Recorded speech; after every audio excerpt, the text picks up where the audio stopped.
পরিণত গাছগুলিতে এই যে রিংগুলো দেখতে পাচ্ছেন, যেগুলিকে বলা হয় বর্ষবলয়, যার বিজ্ঞানসম্মত নাম ডেন্ড্রোক্রোনোলজি। বিংশ শতকে বিজ্ঞানী অ্যান্ড্রু ডগলাস প্রথম এই বর্ষবলয়টির ব্যাখ্যা দেন।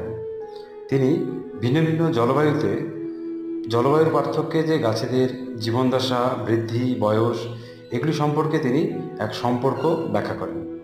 তিনি এই রিং কৌশলের দ্বারা যেমন একদিকে গাছেদের সঠিক বয়স সম্পর্কে ব্যাখ্যা দেন, তেমনি গাছগুলি কোন জলবায়ুর অন্তর্গততে জন্মেছে সেটা সম্পর্কেও ব্যাখ্যা দেন। যেমন যদি গাছের বলয়গুলি পূর্বভাবে থাকে, বর্ষ বলয়গুলি, তাহলে বোঝা যাবে যে এটি উষ্ণ আর্দ্র জলবায়ুতে ছিল। যদি এই বলয়গুলি না থাকে তাহলে বুঝতে পারবো যে গাছগুলি ঋতুহীন জলবায়ুতে জন্মেছিল।